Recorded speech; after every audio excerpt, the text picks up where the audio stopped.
Good morning. Good morning. Whoa, that was loud. Yeah.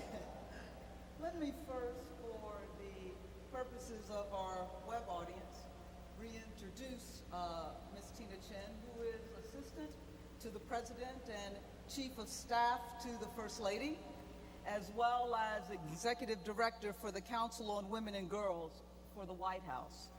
Ms. Tchen, happy Mother's Day and welcome to our second Sunday forums here at the Washington National Cathedral. Well, happy Mother's Day to you too, and for all the mothers out there. Thank you. This year we have been looking at the relationship between faith and public life. For we understand faith as not simply about what one believes, but as a way of life in which communities of faith, like the church, become partners with God, if you will, to mend and heal a broken world. And so that brings us to our Sunday morning forums. For as one theologian put it, in order to live out one's faith, we must have the Bible in one hand and a newspaper in the other. As we ask ourselves, of course, what does it mean to be a partner with God as a people of faith, as a community of faith in the complex world and where both the earth and the world's people cry out for justice? And so that brings us to our topic for conversation this morning, as we most appropriately on Mother's Day, talking about the lives and reality of women and girls, as we who are people of faith work to build a more just society, world, and indeed earth.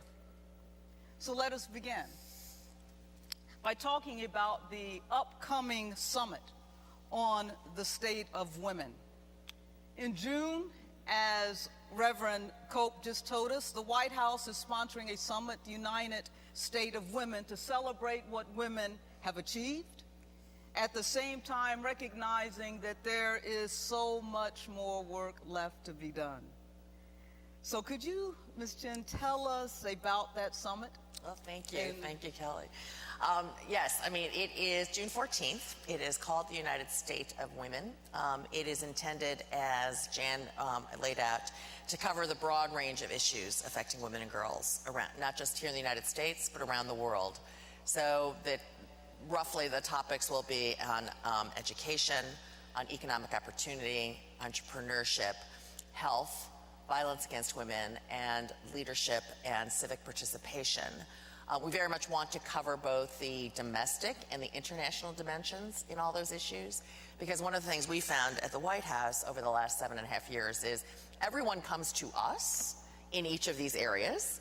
They don't often talk to each other, even if they're doing the exact same thing, even if they're working on women's health issues around maternal mortality globally and domestically. Those organizations often don't speak to one another, and they come to talk to us. And we wanted to bring everyone together. And the other piece of the summit that we've talked about is this will not be something where we will once again go through the problems, because we all know the problems quite well.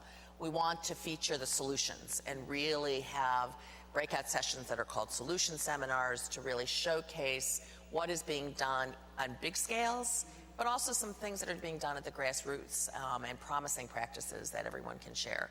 So it sounds like one of the goals of the summit is to get various constituencies not only in a room, but to begin to talk to each other, to look at solutions that are indeed sort of more encompassing and intersecting. What would be a successful outcome? Well, the successful outcome, I think, would be to galvanize, this wonderful. It's not a movement. I think there are a series of movements. There's anti-trafficking. There's anti-sexual assault. There's health issues. There's girls' education. But to coalesce all of those threads in together. Also to invigorate, I think, a new generation of young women and girls and men and boys as well to speak out and be active, for gender equity around the world. I was going to ask, will there be any men participating in the summit? Oh, yes. One in particular, actually. And that one would be? The president will be there. The vice president will speak. The first lady will speak also. So we're very excited. let's begin to look at some of the issues that will be addressed at the summit, beginning with that which has received perhaps some of the broadest attention most recently, equal pay. The reality of women earning about 79 cents to the dollar when compared with men, of course, led President Obama to sign the Lilly Ledbetter Fair Pay Act in 2009. What difference has this made? Well, it was his very first bill.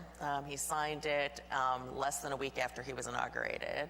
I remember it vividly because I was supposed to put the bill signing together, and I actually didn't know where the East Room of the White House was at the moment I was given that assignment because we had just started.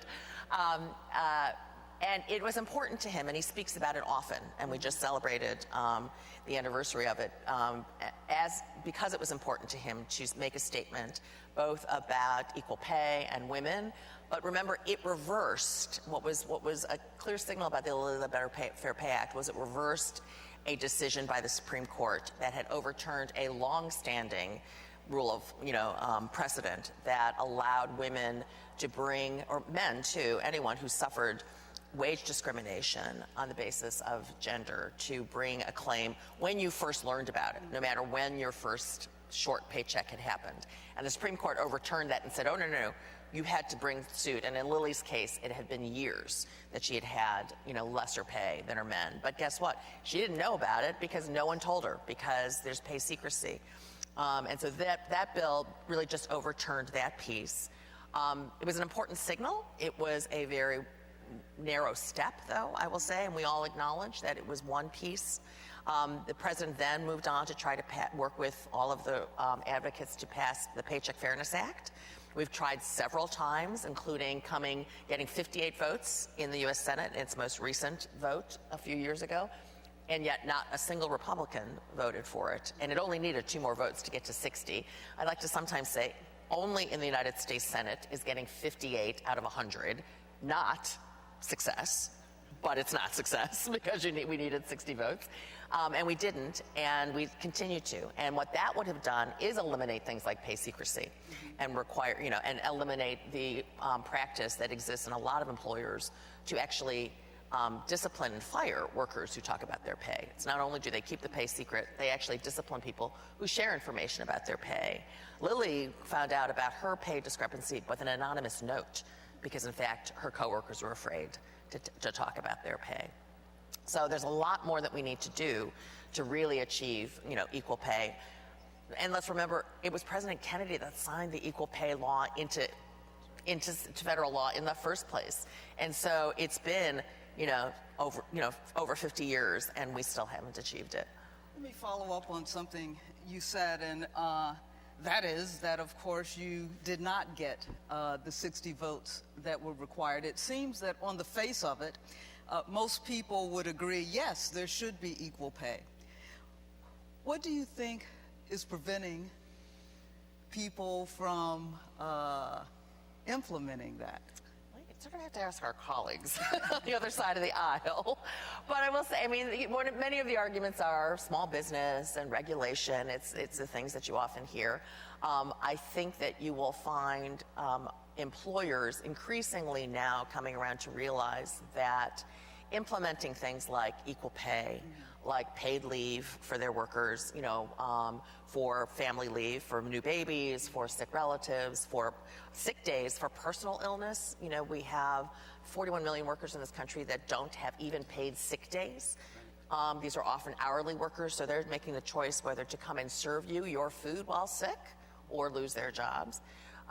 That in implementing what we call a working families set of policies is in fact actually better for the bottom line, because when you can invest in your workers, you actually have lower turnover. You don't have to train people all the time.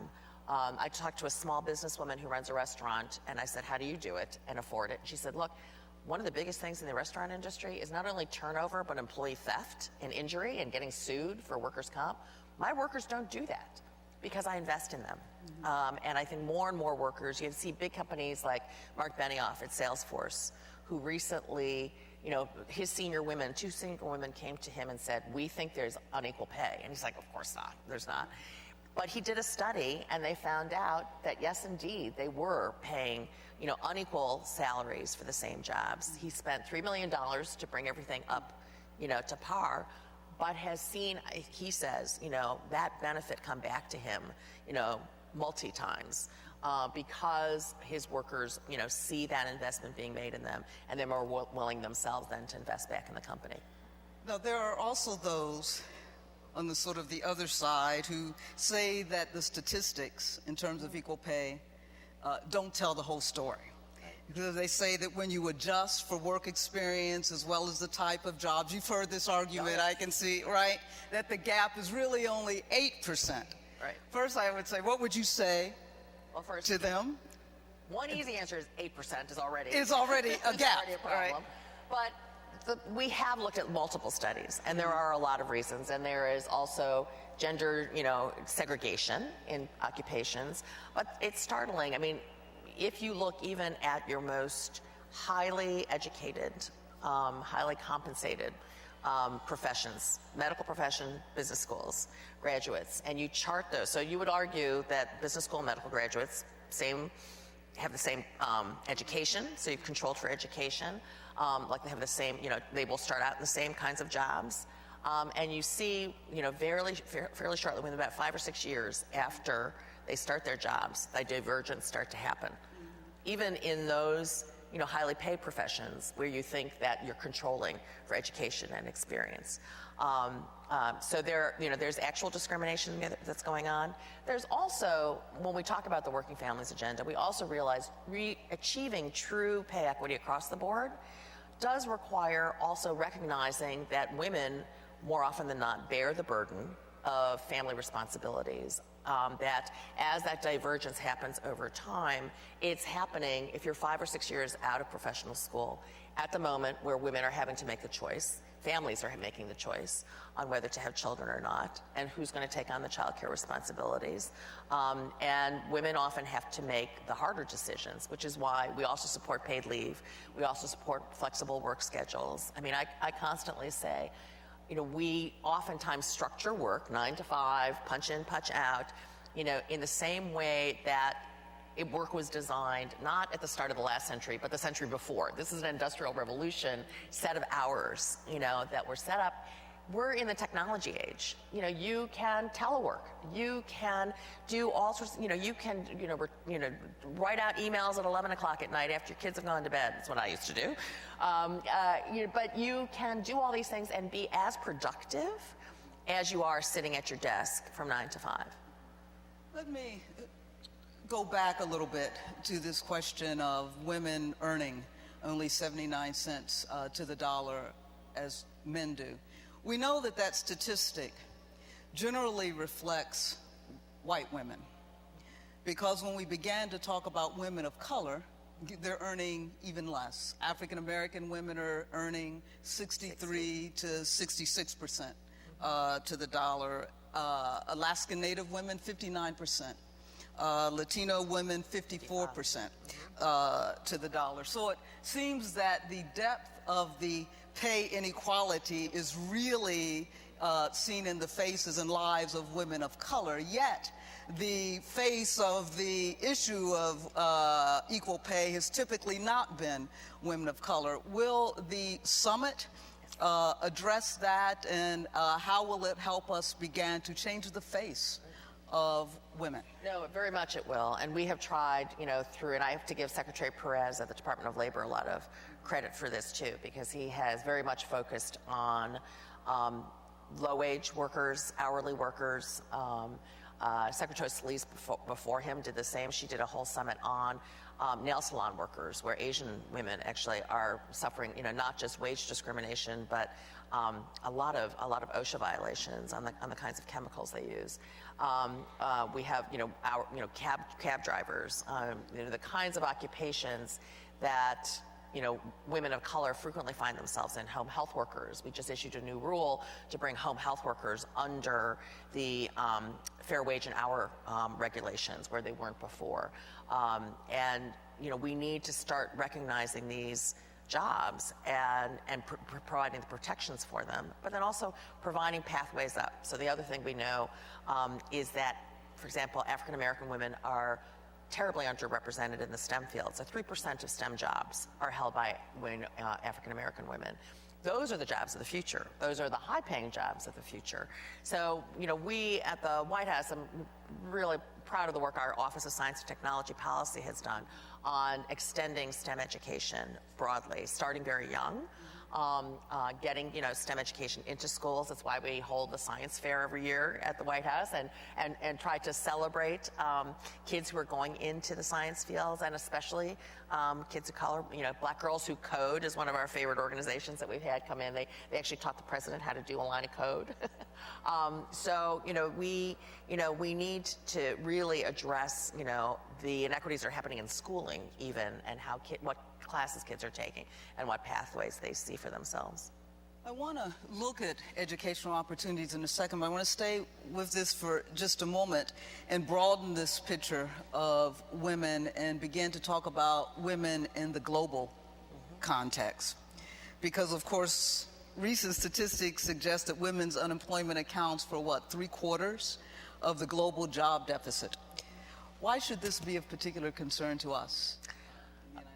Good question. And it's one we've thought a lot about. We're working a lot on. In fact, a year ago, the First Lady and the President launched Let Girls Learn, which is our initiative to promote the education of adolescent girls and helping them to complete their secondary education. Looking at from a United States view, one really easy answer for why we care about this is a country that has girls who are more educated is more prosperous. So the World Bank statistics are really clear. For every year of secondary education that a girl gets, her lifetime earnings go up by 20%. For every 1% of girls that get educated in a country, GDP rises by 0.03%. So countries are economically more prosperous, and they're more stable. And so as a result, our national security and our economic global prosperity hinges, I firmly believe, on the education of girls and then the full participation of women in the economy. Because it's very clear that those are more stable and more prosperous. There is a reason, I often say, there's a reason why Boko Haram is kidnapping girls who want education. There's a reason why the Taliban shoots girls like Malala from getting an education. Because they know that it is in their interests, therefore not in our interests, for girls to remain uneducated, for girls to remain, not caring for their families, not being able to provide for them, being subjected to the kinds of slavery and abuse that they are, because they know that is the most destabilizing thing that they can do to a community. Yeah, because in fact, some 63 million girls Yes. are denied educational opportunities across the world. How might the summit begin to address this issue? Well, we will definitely do that. I mean, we will talk about, there are exciting things that are happening around global girls' education. I do think we're in a great moment where a lot of the world has realized this. The UN has a high commission looking at it right now. We've invested, in the United States, a particular emphasis on girls' education. During the last Millennium Development Goals, the prior 15 years, we were able to achieve through that parity between boys and girls around the world at primary education. But what we recognize now, and I think the UN has recognized in the adoption of the Sustainable Development Goals, which calls for the completion of 12 years of education, is that what happens after primary education is you lose the girls. Boys go on. If there's school fees, a family's going to pay the school fees for the boy, not the girl. And girls who are becoming young women confront all of the barriers that confront women in a society. They are viewed more valuably as being someone to be married off, or to be labor, or, God forbid, to be sold. And I heard, when we started doing this work, I heard a saying from Africa that is sometimes used, which is that educating a girl is like watering your neighbor's garden. So it's not something that's ever going to benefit you. Right. Is often the prejudice that young girls, run up against. when they menstruate. There are countries, Nepal is one, in which it still is widely held belief that menstruating young women are dirty, are the carriers of disease, and are therefore not allowed in their homes, let alone in school, and during once a week, a month, have to be isolated in huts and cabins to do that. Or girls who are just simply embarrassed to go because there are no latrine facilities adequate for them. So, there are exciting things happening. People are developing actually disposable, and reusable menstrual pads. There are water systems. We are very excited about the work being done by the Peace Corps in conjunction with our office, Unlike Girls Learn in the First Lady's office, to have community-led and community-based projects that where communities themselves are investing. They're changing the hearts and minds of the parents in that community. And Girl Scouts and middle school classes and kids from the United States are investing in those projects. You can go on a website at letgirlslearn.gov and you can see the projects actually being built. And so I see a generation of young people here who recognize and are connected to those kids. It seems as though as girls are denied education across the globe, one of the manifestations of that denial is the violence against these girls, which leads to another important topic that the summit will be addressing, and that is the topic of violence against women and girls. And of course, right in our community within the last 2 or 3 days, we have certainly seen the consequences and the reality of the deadly and tragic domestic violence, the results of domestic violence. The president has made this a priority, particularly as he looks at violence on college campuses against girls. What I want to ask you now is, particularly as we look at this issue of domestic violence, what are the ways in which we can begin to protect women beyond restraining orders? For apparently, in the case that just occurred in the city, a restraining order wasn't enough. And so, what are the ways in which we may be able to protect? Well, and I don't know a lot about the facts of this recent shooting, but it fits a pattern that we know of. So there's some policy things, and I think there's some culture change things. Some policy things are obviously, it's often not known, but it is already federal law that if you have a restraining order against you for domestic violence, you're not allowed to have a gun. And so the judge who is issuing that restraining order should be also issuing an order to take the guns and weapons away from the perpetrator. Now, the problem with the law is that there are a lot of loopholes to it. So, for example, the law currently does not cover intimate partners who are not married or not living with each other. And we know a lot of domestic violence is actually happening among people who are not married and living together in the traditional sense, and yet perpetrating horrible acts of violence. Even in the cases where it actually fits the statute, it's not well known that you can take somebody's guns away right now under federal law.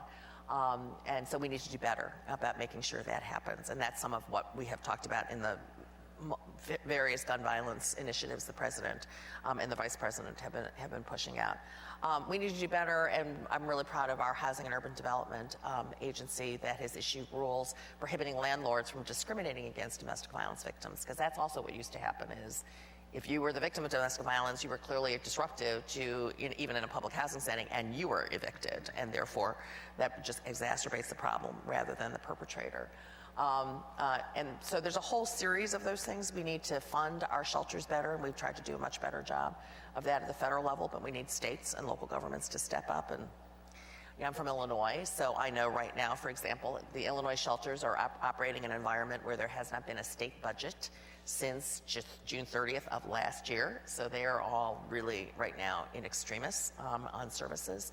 But we also need to change the culture. I mean, part of what keeps happening is we still have a culture, in movies, in advertisements, in just what's tolerated in jokes and conversations with each other that, does not call out the degradation of women, when it happens. And we've talked about that a lot too. And that's where the campus work, one of the things we're really very happy with what's happening is when we launched our campus task force, in addition to a lot of policies for schools and for parents and for students on how to address under Title IX, campuses that are not doing a good job in combating sexual assault. We also launched something called It's On Us, which is a multi-social media campaign that engaged students. And we developed it with a millennial marketing firm, so someone who actually knows how to speak to this generation, not us, and designed it in a way that each school could adopt It's On Us. So the logo is used so you can actually put your UCLA colors underneath it or your GW colors underneath it. GW, by the way, and the Georgetown have done a wonderful job, and the students there have really seized it. And the president and the vice president did a video along with a whole bunch of movie stars, but we wanted kids on campus to do it, and they've done that. So GW, the football team, all the athletic teams, but all of the student organizations, posted videos, really saying that we, want to create a society that does not tolerate, sexual assault, supports victims, holds perpetrators accountable, but really calls each other out when somebody's doing something that they shouldn't be doing, or somebody's, telling a joke that maybe they shouldn't. The research shows that among men, actually, there's a lot more fear or belief that when somebody says something in a locker room, everybody agrees, so everybody goes along, when actually they don't really agree. So this is to try to create a culture and a structure led by the people that we all look up to say, no, we're not going to accept this, and it's not okay. And NCAA's come on board. They did a lot of it during March Madness.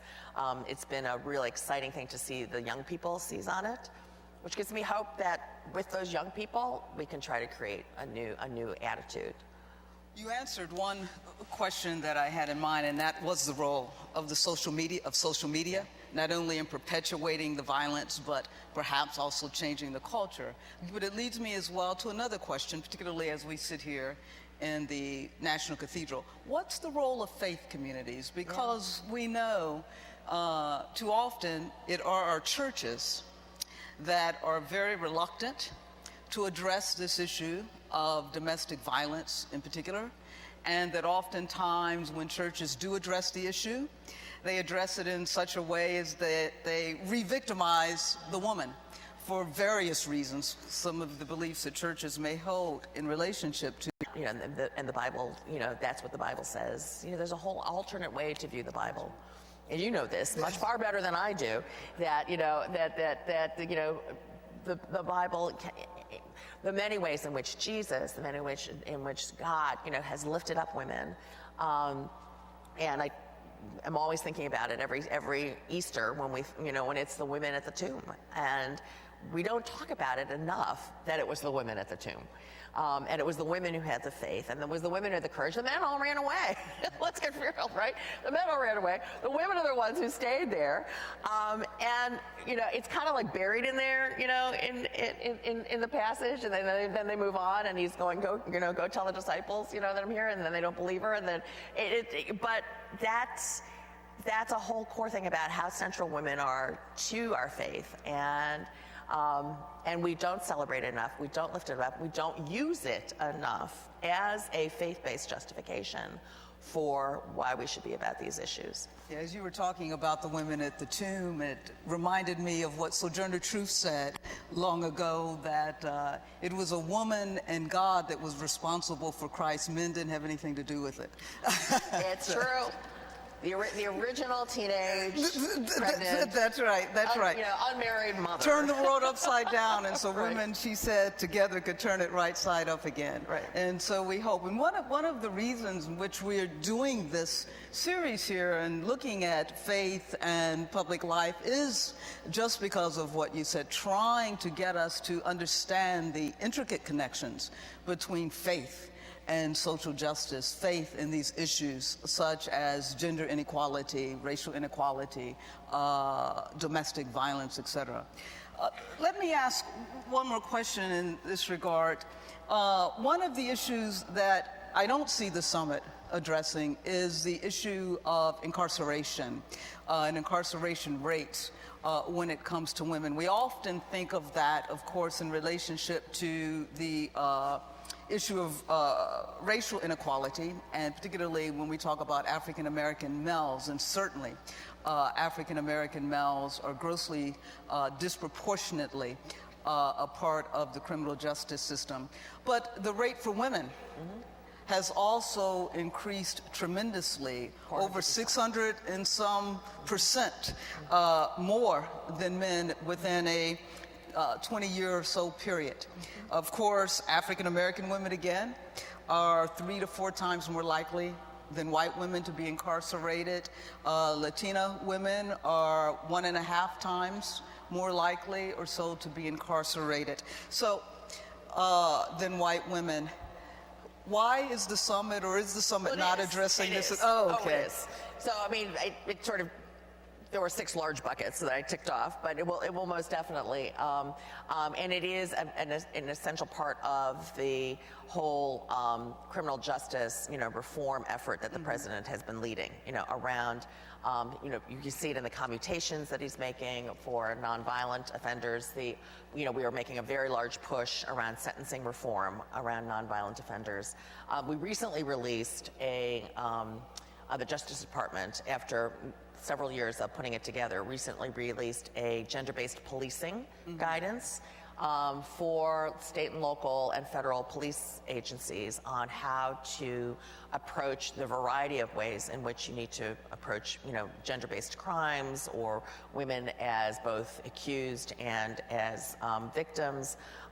Sandy Blanche, obviously, women, are subjected to various forms of police practices as our men, and we've seen some sad examples of that. So we're working on that. We know that 75%, to your prior question about domestic violence, 75% of incarcerated women actually have experienced some form of violence in their past, either child abuse or domestic violence or sexual assault. And we don't have sufficient services, in place to address them. Working with, and putting up, best practices around mothers with children, mothers who are incarcerated with children. So we have, it's been very much a part of the criminal justice effort, and it will be something we'll be talking about. Of course, we know, and as you've alluded to and mentioned, that when women are incarcerated, we're really penalizing a whole family system.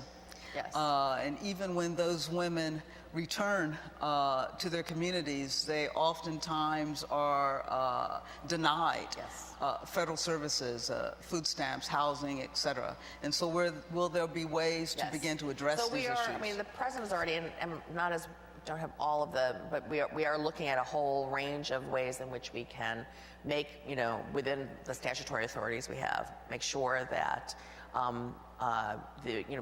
those recently, those who are formerly incarcerated, are able to access services.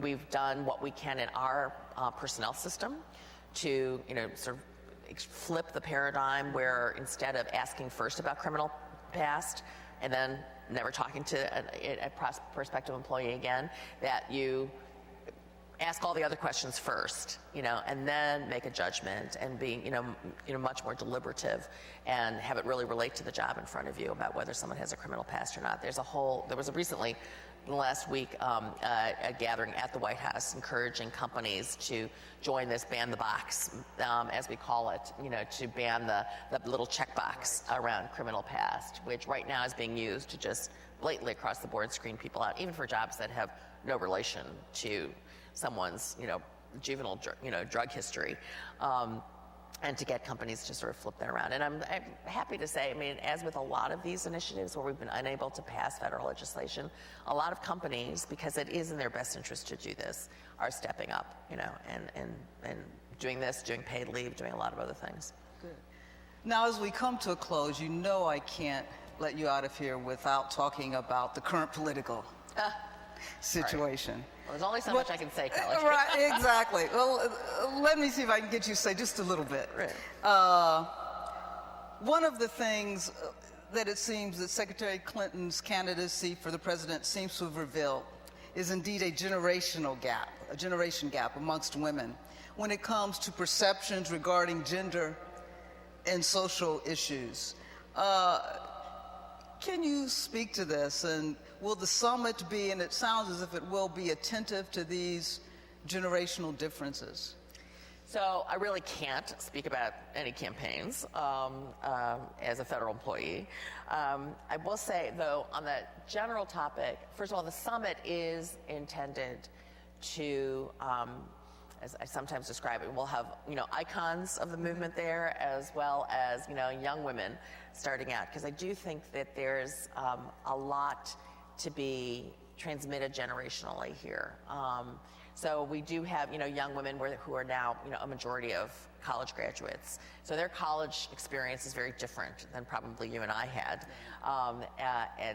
at co-educational, institutions. And yet, I think they are finding, and I experienced this with the young, 20 and 30-year-olds who work for me at the White House, that as you get into the work environment, you find life is still pretty tough out there for women. And yet we are working on solutions for that.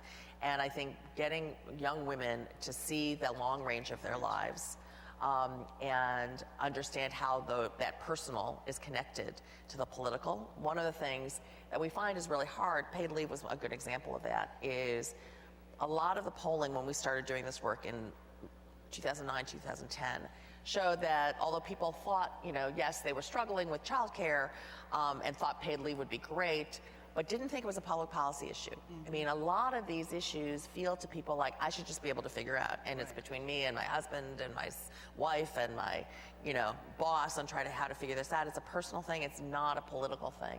And we've tried to do a lot to help educate folks. It's a little bit back. Takes me back to my college days in the 70s where the personal is political, right? Right, exactly. Well, it's back to that again, right. I think, to see these issues of, how you're able to make decisions around your career, and home, how you're able to make healthcare decisions, how you are, able to deal with issues like sexual assault that happens to you as political issues. What role do you see faith communities with solutions that we can put together, collectively, as a movement, is one of the things I think we want to do at the summit, and in a more organized way, really. It's happening a lot now, kind of one-off, and I think students are getting interested in individual things, but to really pull those issues all together, but both have learning that we've been decades that coming up, but like new things. There are some wonderful new things that young women are doing on social media and empowering themselves and getting out there that we want to also talk about and celebrate. Great. Let me leave you with this. I think we've got less than a minute, and that would be to ask you what you believe the greatest challenge is will be facing women in the future. Wow.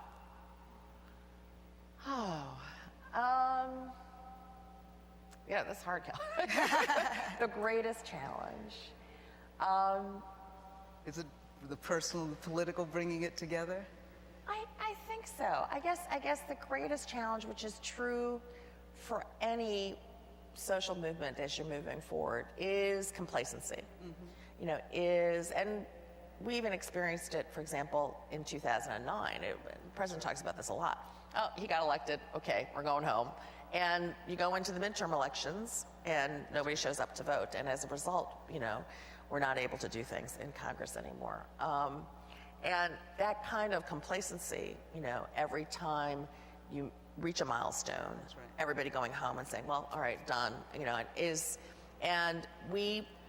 the struggle that women and girls, so to go back to our biblical and our church conversation, the subjugation of women and girls has been going on for centuries, not decades, Right. centuries. And there are and what is happening globally, so what's happening is a throwback to the Middle Ages, in some parts of the Middle East, is bringing up centuries-old taboos and mores, and if we are not vigilant on pushing against those, then they will come back. And I think, so complacency, I think, continues to be, has been and continues to be perhaps one of our greatest threats. Great. And with that, I think you're right. And I thank you so much for this conversation for the and opportunity. joining us in this forum. And I invite you all to stay and hear more of Ms. Tina Tchen, as she will be our 11:15 preacher. Thank you, and thank you. All right, thank you.